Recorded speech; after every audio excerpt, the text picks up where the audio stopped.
प्रिय विद्यार्थी, इसके पहले आप लोगों ने आईपीएससी नाम के क्रम में एल्केन का पढ़ा था। आज हम एल्कीन का आईपीएससी नाम के बारे में जानेंगे। और सबसे पहले एल्कीन क्या होता है इसको जान लीजिए, उसके बाद से एल्कीन का आईपीएससी नाम जानेंगे।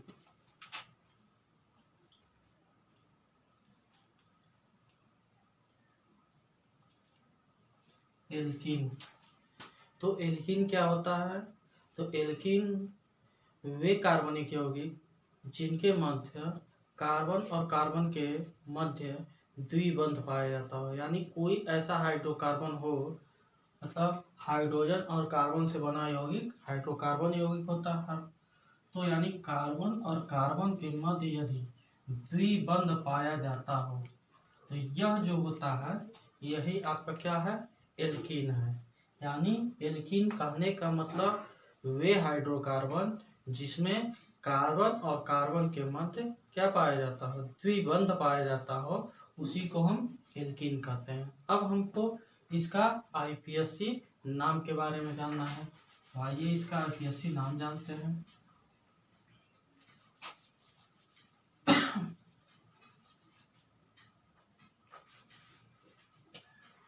तो एल्कीन का आईयूपीएसी नाम, तो इस क्रम में आपको बताया गया था कि आईपीएससी का एक साधारण सा सूत्र होता है जिसको हम लिख देते हैं पुनः। आईयूपीएसी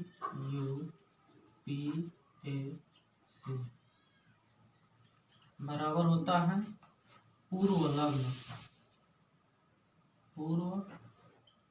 लग्न, उसके बाद से शब्द मूल आता है, उसके बाद से प्राथमिक अनुलग्न,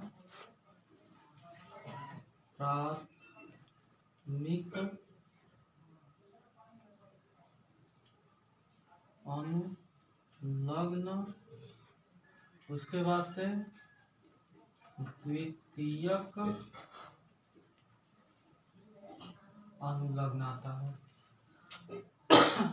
तो सबसे पहले आईपीएससी नाम के क्रम में आपको बताया गया था कि इसका एक साधारण सा सूत्र होता है जिसको हम आईपीएससी बराबर लिखते हैं पूर्व लग्न, उसके बाद शब्द मूल, उसके बाद प्राथमिक अनुलग्न, उसके बाद द्वितीयक अनुलग्न।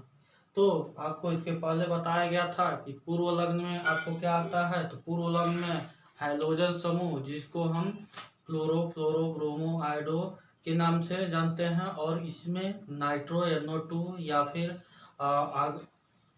आपका एक और है OR जिस, तो यह समूह इसमें आता है। उसके बाद से शब्द मूल में आपको क्या देखा जाता है? तो शब्द मूल में आप देखते हैं कि कार्बन की संख्या, यानी 1 कार्बन है, 2 कार्बन है, 3 कार्बन है, कि 4 कार्बन है, कि 5 कार्बन है, कि 6 कार्बन है, कि 7 कार्बन है, कि 8, 9, यानी कार्बन की संख्या देखते हैं, और कार्बन की संख्या के अनुसार आप उसको मेथ, एथ, प्रोप, ब्यूट, पेंट, हेक्स के नाम से जानते हैं। यानी 1 कार्बन होगा तो मेथ, 2 कार्बन होगा तो एथ, 3 कार्बन होगा तो प्रोप, 4 कार्बन होगा तो ब्यूट, 5 कार्बन होगा तो पेंट। ऐसे ही इसका शब्द मूल में यानी नाम दिया जाता है। अब उसके बाद आता है प्राथमिक अनुलग्न। तो प्राथमिक अनुलग्न में हम क्या देखते हैं? तो प्राथमिक अनुलग्न में हम यह देखते हैं कि कार्बन और कार्बन के मध्य एकल बंध है, कि द्विबंध है, कि त्रिबंध है।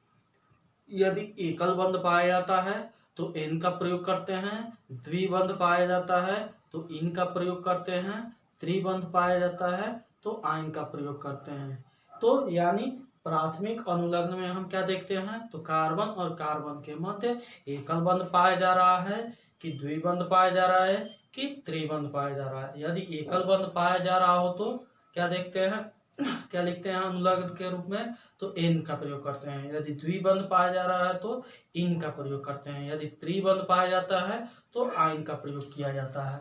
अब इसके बाद आता है द्वितीयक अनुलग्न। तो द्वितीयक अनुलग्न में हम क्या देखते हैं, तो द्वितीयक अनुलग्न में हम यह देखते हैं कि क्या उसमें उस कार्बनिक यौगिक में कोई क्रियात्मक समूह जुड़ा हुआ है कि नहीं। जैसे क्रियात्मक समूह करने का मतलब कार्बन के साथ कोई अन्य, जैसे आपका OH हो गया हाइड्रॉक्सिल समूह, या CHO, उसके बाद से NO2, यानी यह कार्बनिक यानी आपका कोई क्रियात्मक समूह जुड़ा हुआ है कि नहीं, वह देखते हैं बस। अब आइए हमको क्या जानना है, एल्कीन का IUPAC नाम। तो सबसे पहले आपका साधारण एल्कीन होता है C2H4, यह आपका सबसे साधारण सा एल्कीन है। अब इसका हम क्या लिखें, संरचना सबसे पहले लिखें। तो आपको 2 कार्बन दिख रहा है तो 2 कार्बन बना लीजिए, 2 कार्बन आपने बना लिया। अब क्या है, कार्बन की संयोजकता 4 होती है, तो कार्बन की संयोजकता 4 होती है और हाइड्रोजन यहाँ पर क्या है, 4 है। अब देखिए 4 हाइड्रोजन, अब 2 कार्बन है, तो यानी इसको 2 भागों में तोड़ लीजिए हाइड्रोजन को, यानी 2 भागों में तोड़ेंगे तो 2 और 2, यानी एक कार्बन के साथ 2 और दूसरे कार्बन के साथ 2, यानी 2 इस कार्बन के साथ जोड़ दीजिए, एक हाइड्रोजन, और 2 जो हाइड्रोजन बचा अगले कार्बन के साथ इसके साथ जोड़ दीजिए। अब देखिए कि कार्बन की संयोजकता क्या होती है, 4 होती है। तो हमने 2 यानी 2 बंध तो हमने पूरा कर दिया, अब 2 बंध बाकी है, तो यानी इस कार्बन और कार्बन के मध्य क्या होगा, द्विबंध होगा। तो यही आपका क्या है, एल्कीन का साधारण सा जो सबसे छोटा एल्कीन होता है उसी का संरचना है। अब इसका हमको IUPAC नाम लिखना है, तो IUPAC नाम लिखते समय देखिए क्या करते हैं, IUPAC बराबर, तो सबसे पहले पूर्व लग्न हमारा यहाँ पर देखिए पाया जा रहा है कि नहीं। तो पूर्व लग्न में हम क्या देखते हैं, तो पूर्व लग्न में देखते हैं कि कोई क्या इसके साथ मतलब हाइड्रॉक्सी, मतलब कहने का तात्पर्य आपका हाइड्रोजन समूह यानी क्लोरो फ्लोरो ब्रोमो आयोडो, यह कोई समूह जुड़ा है, तो यहाँ पर आपको देख रहे हैं कि यह कोई समूह नहीं जुड़ा है। उसके बाद से NO2 नाइट्रो समूह यहाँ भी नहीं जुड़ा है, या फिर आपका क्या OR समूह, ये भी नहीं आपका जुड़ा है, यानी पूर्व लग्न यहाँ पर क्या है, अनुपस्थित है, यानी पूर्व लग्न आपका नहीं पाया जा रहा है। अब प्लस इसके बाद शब्द मूल आता है, तो शब्द मूल में हम क्या देखते हैं, कार्बन की संख्या देखते हैं। तो कार्बन की संख्या कितनी है यहाँ पर, तो 1 और 1 2 कार्बन की संख्या है। तो 2 कार्बन के लिए, पहला कार्बन के लिए मेथ, दूसरे कार्बन के लिए एथ का प्रयोग करते हैं। तो यहाँ पर क्या लिखेंगे, एथ। अब प्लस इसके बाद से क्या आता है, प्राथमिक अनुलग्न। तो प्राथमिक अनुलग्न में आपका क्या देखा जाएगा, तो प्राथमिक अनुलग्न में देखते हैं कि कार्बन और कार्बन के मध्य क्या एकल बंध पाया जा रहा है, कि द्विबंध पाया जा रहा है, कि त्रिबंध पाया जा रहा है। तो यहाँ पर हम देख रहे हैं कि कार्बन और कार्बन के मध्य क्या पाया जा रहा है, द्विबंध पाया जा रहा है। तो द्विबंध के लिए हम क्या लगाते हैं, तो एकल बंध के लिए N, द्विबंध के लिए इन का प्रयोग करते हैं। तो यहाँ पर क्या होगा, इन। अब इसके बाद से प्लस द्वितीयक अनुलग्न में हम क्या देखते हैं, तो इस कार्बन के साथ कोई क्रियात्मक समूह जुड़ा हुआ है कि नहीं, हाइड्रॉक्सिल समूह या कार्बोक्सिलिक समूह या फिर आपका अन्य कोई जो समूह होता है वह जुड़ा हुआ है कि नहीं। यानी तो यहाँ पर हम देख रहे हैं कि कोई भी यहाँ पर क्रियात्मक समूह आपका नहीं जुड़ा हुआ है, यानी आपका द्वितीयक अनुलग्न भी क्या है, अनुपस्थित है। अब हमको केवल और केवल 2 ही यहाँ पर मिला, तो अब इन दोनों को क्या करेंगे, मिला देंगे, तो यह आपका बन जाएगा एथीन। आपका यही IUPAC नाम हो गया एल्कीन का।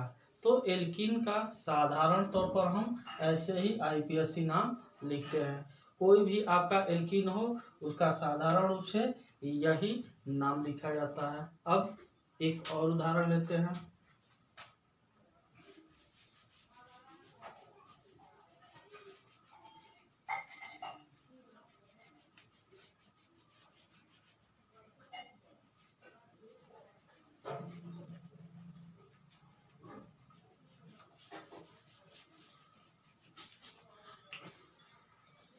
जैसे एक उदाहरण CH3 CH2 उसके बाद CH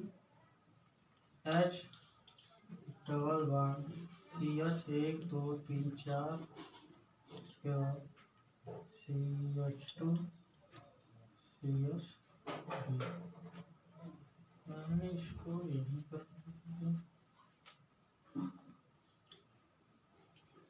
इसको ले लेते हैं।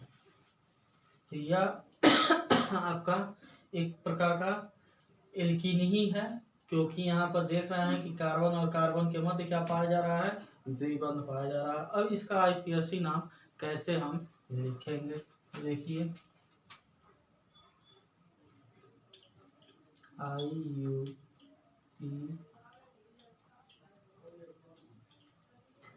अब देखिए हम सबसे पहले इसमें क्या देखेंगे, पूर्व लग्न। पूर्व लग्न में न तो यहाँ पर कोई आपका हाइड्रोजन समूह दिख रहा है, न तो नाइट्रोजन नाइट्रो समूह दिख रहा है, यानी पूर्व लग्न यहाँ पर क्या है, आपका अनुपस्थित है। यहाँ पर पूर्व लग्न नहीं है। अब उसके बाद से आपका क्या है, शब्द मूल आता है। तो शब्द मूल में आप कार्बन की संख्या। तो अब यहाँ पर देखिए यह जो श्रृंखलन यौगिक है, मतलब यहाँ पर चेन एक तरह से बन रहा है। जब श्रृंखलन होता है तो यहाँ पर नंबरिंग की बात आती है। तो नंबरिंग पहले 2 कार्बन था तो हम किधर से भी नंबरिंग कर देते थे, चल जाता था। लेकिन यहाँ पर कार्बन की संख्या हम क्या देख रहे हैं, अधिक देख रहे हैं। अब नंबरिंग की बात आती है तो नंबरिंग उधर से करते हैं जिधर से या तो कोई क्रियात्मक समूह हो, वह यानी द्वितीयक अनुलग्न होता है, तब क्रियात्मक समूह जिधर से सबसे नजदीक पड़ता है उधर से नंबरिंग करेंगे, या फिर आपका जो द्विबंध या त्रिबंध पाया जाता है इस कार्बनिक यौगिक में, तो उधर यानी द्विबंध जिधर से सबसे नजदीक पड़े उधर से हम आंकन करते हैं, यानी नंबरिंग करते हैं। तो हम देख रहे हैं यदि हम इधर से नंबरिंग करें तो 1 2 3 तीसरे नंबर पर द्विबंध पड़ रहा है, और यदि हम इधर से करें तो 1 2 दूसरे नंबर पर ही आपका क्या पड़ रहा है, द्विबंध पड़ रहा है। यानी हम नंबरिंग किधर से करेंगे, इधर से करेंगे, क्योंकि इधर से आपका द्विबंध क्या पड़ रहा है, नजदीक पड़ रहा है। तो numbering carbon number 1, carbon number 2, carbon number 3, carbon number 4 और कार्बन नंबर 5 हो गया। यानी यहाँ पर कितने कार्बन दिए गए हैं, 5 कार्बन दिए गए हैं।